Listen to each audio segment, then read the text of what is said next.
Los sionistas robaron la tierra de los palestinos, los masacraron y los expulsaron de sus hogares. Eso es lo que escuchas de los palestinos y sus simpatizantes. En este video hablaré sobre la Nakba, que es el nombre árabe del desastre palestino de 1948. Hablaré sobre el plan de partición, el plan Dalet, Dir Yassin y mucho más. Pero esta vez mi enfoque será tomar un video de Volks Media Group que habla sobre ese mismo tema, pero desde un punto de vista palestino, y luego podríamos desmontarlo juntos. Para que lo sepan, Volks es un grupo mediático progresista estadounidense que fue fundado por Ezra Klein, un judío estadounidense. Elegí este video porque fue cuidadosamente elaborado para mostrar la narrativa palestina. Comencemos, ya que hay mucho que analizar. Agregué marcas de tiempo para que vayas directo a Dir Yassin o al plan Dalet, y también dejé un enlace al video completo de Volks abajo. Esa historia ha sido cuidadosamente ocultada, distorsionada a propósito y, en Occidente, en gran parte olvidada. Este está bueno. Me gusta el efecto de tener el documento en hebreo y todas las líneas tachadas en negro, como si estuvieran ocultando un gran secreto, realmente oculto y olvidado en Occidente. Dir Yassin probablemente ha generado más artículos y ensayos que cualquier otro evento de la guerra de 1948. El número de muertos fue cerca de 100. No hay muchos eventos con un número tan bajo de víctimas que hayan recibido tanta atención. Voy a volver a esto hacia el final del video. La masacre en este pueblo fue una de muchas en una serie de eventos catastróficos. ¿En serio? Entonces, ¿por qué siempre ponen de ejemplo a Dir Yassin? Es como cuando solo tienes un ejemplo, así que solo dices, etcétera. Cuando cientos de miles de palestinos fueron desplazados de su tierra natal para crear Israel. Esto es clave para entender la falsa narrativa palestina. No, esto no es lo que sucedió. A los palestinos se les ofreció un estado, lo rechazaron, empezaron a matar civiles judíos y luego perdieron la guerra que ellos mismos habían iniciado. Pronto hablaremos de eso. Las fronteras de Palestina han cambiado por la fuerza, pero históricamente ha sido hogar de los palestinos por siglos. Lo he dicho muchas veces antes en diferentes videos, pero estoy feliz de repetirlo aquí nuevamente. No, no es cierto. Hasta principios del siglo XX no existía tal cosa como el pueblo palestino. Miles de peregrinos visitaron la tierra de primero Israel en los siglos XVII, I y XIX. Ninguno de ellos conoció ni vio a un palestino. En la época del Imperio Otomano, que solía controlar la región, había musulmanes, árabes, beduinos, cristianos, judíos, drusos y circasianos. Todas las personas tienen derecho a la autodeterminación, pero no tienes derecho a reinventar la historia. Grecian impulsó el sionismo y popularizó un eslogan: una tierra sin, gente sin tierra para un pueblo. Y envía un mensaje a los líderes occidentales de que la gente que había estado viviendo en Palestina durante generaciones podía ser fácilmente trasladada a otro lugar. Aquí tenemos solo 4 oraciones y Volks logró meter tanta desinformación en ellas. Volks quiere mostrarte que los judíos planearon la transferencia de los árabes. La cosa es que en todos los documentos sionistas, desde el primer Congreso sionista hasta la Declaración de Independencia de Israel, no hay absolutamente nada que respalde esta teoría. De hecho, afirman lo contrario, que todas las personas disfrutarán de derechos iguales. El eslogan "una tierra sin pueblo para un pueblo sin tierra" fue dicho por Israel Zangwill a finales del siglo XIX en Gran Bretaña. En ese tiempo, Israel era una zona descuidada del Imperio Otomano. Así que tomar una frase que se dijo en Gran Bretaña unos 30 años antes del colapso del Imperio Otomano y afirmar que esa era la política en los años 30 es pura manipulación. En el video se afirma que envía un mensaje a Occidente de que la gente podría ser fácilmente removida. ¿Quién envía un mensaje? ¿El movimiento sionista nunca dijo nada sobre remover a los no judíos de la tierra? Por el contrario, el movimiento sionista dijo muy claramente que todas las personas de todas las religiones podrían recibir sus derechos humanos. Ahora, la siguiente frase es la verdadera obra maestra de la desinformación. Diré que cuando hablas de cualquier tema, probablemente habrá diferentes opiniones y es difícil conocer todos los detalles, y podrías olvidar aquellos hechos que no están a tu favor. Pero esta siguiente frase muestra que sí conocen los hechos, pero simplemente los tergiversan. Estalló la violencia, originada en tensiones por la tierra. Estalló la violencia de la nada. Es como decir que en 1939 empezó la violencia en Europa y los británicos atacaron Alemania. En 1941 estalló la violencia y Estados Unidos bombardeó ciudades japonesas. Ahora, la verdad. En 1920, 1921, 1929 y de 1936 a 1939, los árabes atacaron a los judíos. Hubo ataques brutales y pogromos contra los judíos en Jerusalén, Jaffa, Galilea, Hebrón y en Gaza. Incluso los israelíes no saben que hasta 1921 hubo judíos en Gaza. Muchas comunidades judías antiguas, ajenas al sionismo, fueron eliminadas. La conclusión es muy clara. Los árabes atacaron a los judíos, destruyeron comunidades, incendiaron aldeas y mataron a quienes vivían en asentamientos. En uno de mis videos más recientes mostré los nombres de algunos de los asentamientos judíos que fueron destruidos por los árabes. Lo mostraré de nuevo. Durante las décadas de 1920 y 1930, antes de que algún árabe dejara su hogar, tema al que volveré después, los judíos eran atacados, sus comunidades destruidas y sus asentamientos abandonados. Esto no es un simple brote aislado de violencia. Esta es una violencia continua perpetrada contra los judíos por los árabes. No fue que la violencia surgiera de repente en 1948 como Volks quiere que creamos. Continuemos. El siguiente también es importante. Los británicos entrenaron y armaron a milicias sionistas para reprimir la rebelión. Así que los británicos entrenaron a los judíos. ¿Qué puedo decir? Es verdad. Pero Volks ha olvidado mencionar dos puntos importantes. Primero que nada, también entrenaron a los árabes. Tanto los judíos como los árabes trabajaban para los británicos, también como fuerzas armadas. Y en segundo lugar, olvidaron decirte que en la Segunda Guerra Mundial los británicos entrenaron a los judíos porque los árabes ya habían hecho un pacto con los nazis. Tonto Volks, lo olvidaron. Este tema merece su propio video, pero aquí tienes un breve resumen de lo que pasó. El líder de los palestinos, Amin al-Husseini, vivió en la Berlín nazi durante 3 años durante la guerra. Se reunió con Hitler y altos oficiales de las SS. El plan era que, tras la conquista de Rommel en el Medio Oriente, se instalaría un campo de exterminio en el Valle de Dután, administrado por árabes. Rommel fue detenido por Montgomery en el Alamein, pero había otro plan nazi árabe llamado Operación Atlas. El plan era que unos pocos árabes y alemanes llegarían por aire y envenenarían el agua potable de Tel Aviv. Los británicos lograron detenerlo. Nunca has oído hablar de estas conexiones nazi-palestinas. No te culpo. Los medios de comunicación principales no hablan de eso. No me creas. Busca en Google la Operación Atlas. Todo está documentado. Así que sí, los británicos armaron a los judíos contra los nazis alemanes y contra los nazis árabes. Continuemos. Un comité especial de la Organización de las Naciones Unidas propuso que la tierra se dividiera en 2 estados, un estado judío y un estado árabe. Se llamó Plan de Partición de 1947.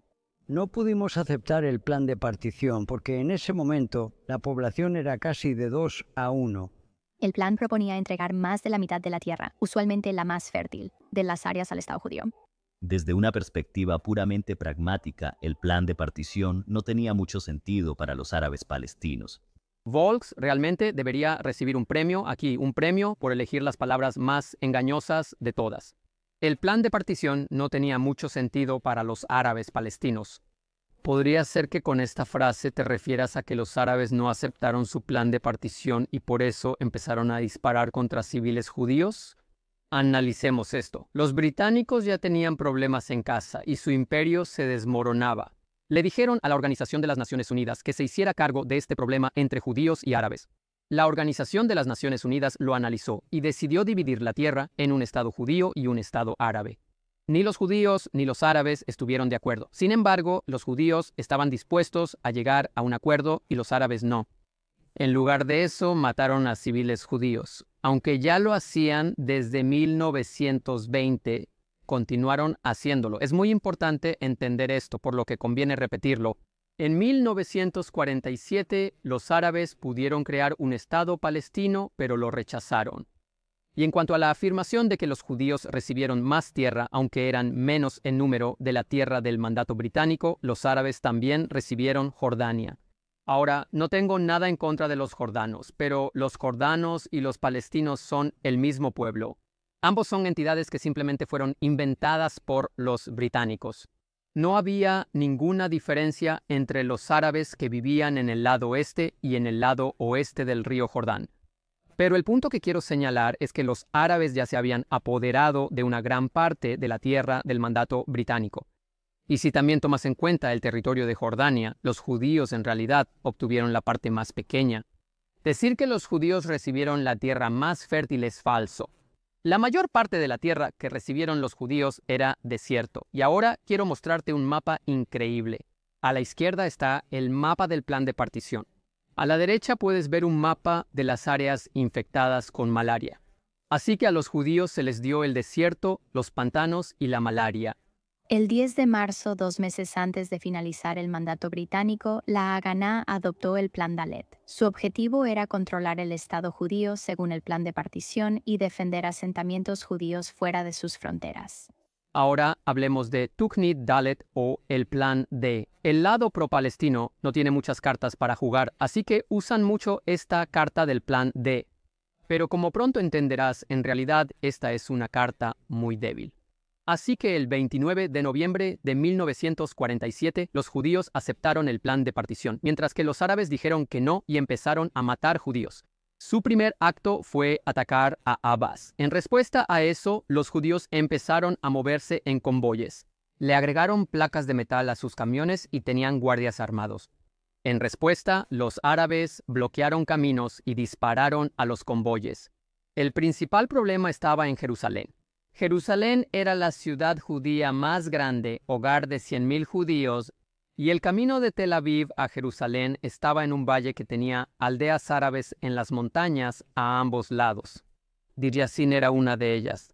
En marzo de 1948, 4 meses después de que los árabes atacaron autos judíos, ocurrieron 3 desastres para los judíos. 3 convoyes fueron aniquilados por los árabes, 2 de ellos en camino a la ciudad sitiada de Jerusalén. Más de 100 judíos que llevaban suministros fueron asesinados. Si Jerusalén caía, eso sería el fin de Israel antes de que siquiera se hubiera establecido. Les recuerdo que hasta marzo de 1948 los árabes mataron a 1,200 judíos y ningún judío capturado por ellos sobrevivió.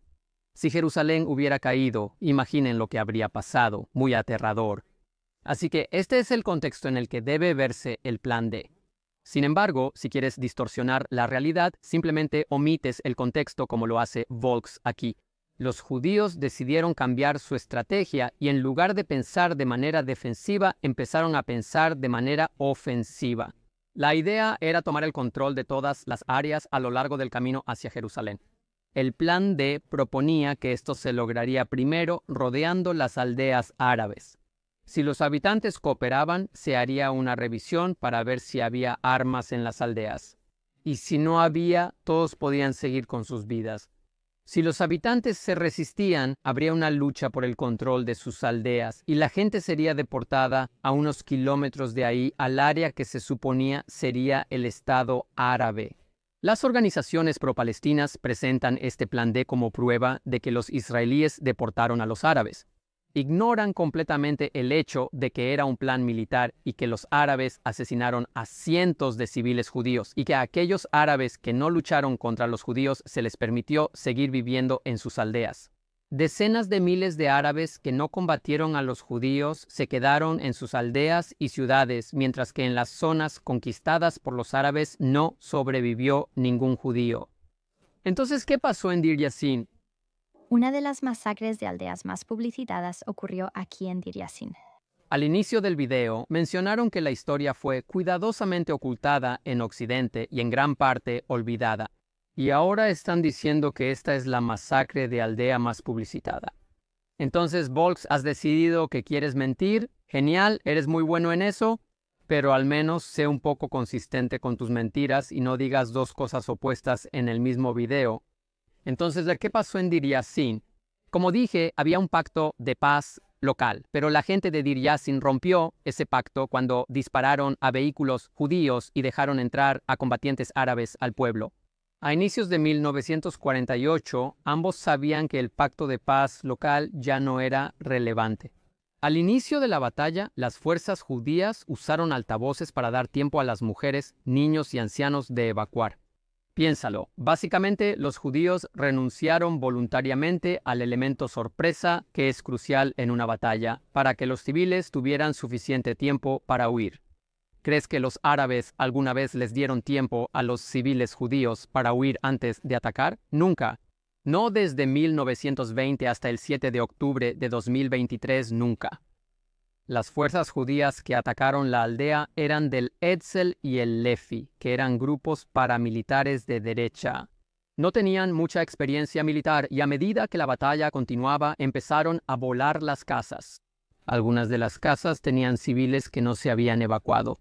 Después de la batalla hubo 5 judíos muertos y alrededor de 100 árabes muertos. De esos árabes que murieron, muchos eran combatientes, pero algunos eran civiles que se habían escondido en sus casas. Y hubo entre 10 y 20 civiles que fueron fusilados por miembros del Lefi Etzel después de haberse rendido. La batalla de Deir Yassin fue pequeña, mal planeada y mal ejecutada. Murieron unas docenas de civiles durante los combates. Y como máximo, si tomas la estimación más alta, 40 civiles fueron fusilados después de haberse rendido. Es un hecho que ocurrió una tragedia en Deir Yassin y es justo que los judíos asuman su parte de responsabilidad. Pero también es justo mencionar el contexto, tener un sentido de proporción y entender que fue en ambos sentidos. En efecto, los judíos asumieron su responsabilidad. Después del evento, la agencia judía envió una carta a Abdalá, el rey de Jordania, condenando el ataque, diciendo que había sido llevado a cabo por extremistas judíos y que contradice los valores judíos. Y esta, amigos míos, es la verdadera historia de Deir Yassin. Unos días después de la batalla de Deir Yassin, un convoy del hospital en Jerusalén fue atacado por los árabes. 80 doctores y enfermeros judíos fueron asesinados. Volks no les ha dedicado un video a ellos ni a los 130 civiles judíos que fueron masacrados en Karatzion un mes después de la batalla de Deir Yassin. Las milicias sionistas lo usaron como propaganda para contarlo en todas partes. La idea era que si no te ibas te haríamos igual. ¿Qué pasó? No es cierto. Los líderes judíos nunca usaron la batalla de Deir Yassin para instar a los palestinos a irse de sus hogares. Fueron los árabes quienes usaron la historia de Deir Yassin para motivar a otros árabes a luchar. Fue Hussein Kaldi, el exalcalde de Jerusalén y representante del Comité Árabe Superior, quien persuadió a los árabes de Deir Yassin para que dijeran que había habido más muertes y violaciones y que los judíos habían usado tanques y otras cosas que nunca sucedieron. El objetivo era motivar a los árabes a luchar contra los judíos, pero en vez de eso, los motivó a huir. Después de tomar Deir Yassin, los grupos paramilitares sionistas limpiaron las principales ciudades, incluyendo Haifa y Jaffa. Volks cometió un gran error al usar Haifa como ejemplo. A diferencia de otra información engañosa en este video, donde intencionalmente distorsionaron los hechos, aquí cavaron un hoyo profundo para ellos mismos y voy a dejar que caigan directamente en él. La batalla de Haifa es el mejor ejemplo de lo que realmente les sucedió a los árabes en el mundo y de cómo llegaron a ser refugiados. Haifa era una ciudad mixta, con mitad judíos y mitad árabes. Los árabes empezaron a disparar a los autos judíos que entraban a Haifa, lo que llevó a enfrentamientos entre los barrios judíos y los árabes. Ahora, Haifa era uno de los centros más grandes del liderazgo árabe. ¿Y qué hizo el liderazgo árabe? Huyó. Las pandillas árabes empezaron a pelear entre ellas y a robar a los árabes locales. El alcalde judío de Haifa, Moshe Carmel, aseguró a los árabes que podían quedarse sin peligro. El árabe consultó al mufti Amin al-Husseini, líder del alto comité árabe, sobre qué hacer. Y él dijo, no se rindan ante los judíos y no cooperen con ellos. Huyan y en unas semanas los ejércitos árabes conquistarán Haifa y podrán regresar. Esto es algo que Volks no te va a contar, que los líderes árabes fueron los primeros en huir y que a los demás se les dijo que huyeran solo por unas semanas. Y por cierto, ni un solo judío pudo vivir en las zonas conquistadas por los árabes, pero 160,000 árabes que no huyeron pudieron convertirse en ciudadanos israelíes. El Plan D fue el modelo para la limpieza étnica de la Palestina histórica y para crear un nuevo Estado.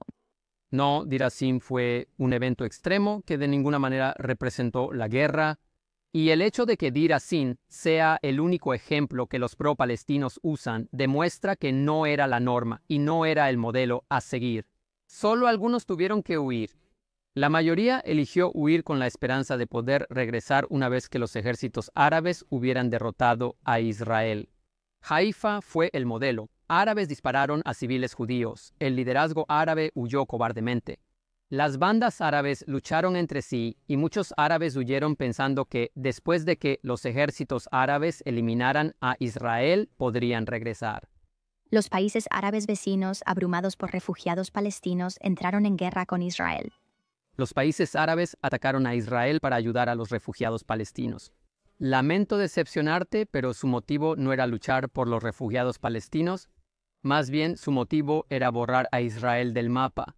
Cuando los británicos se retiraron el 14 de mayo de 1948, 5 ejércitos árabes invadieron Israel con el objetivo de destruirlo y matar a todos los judíos.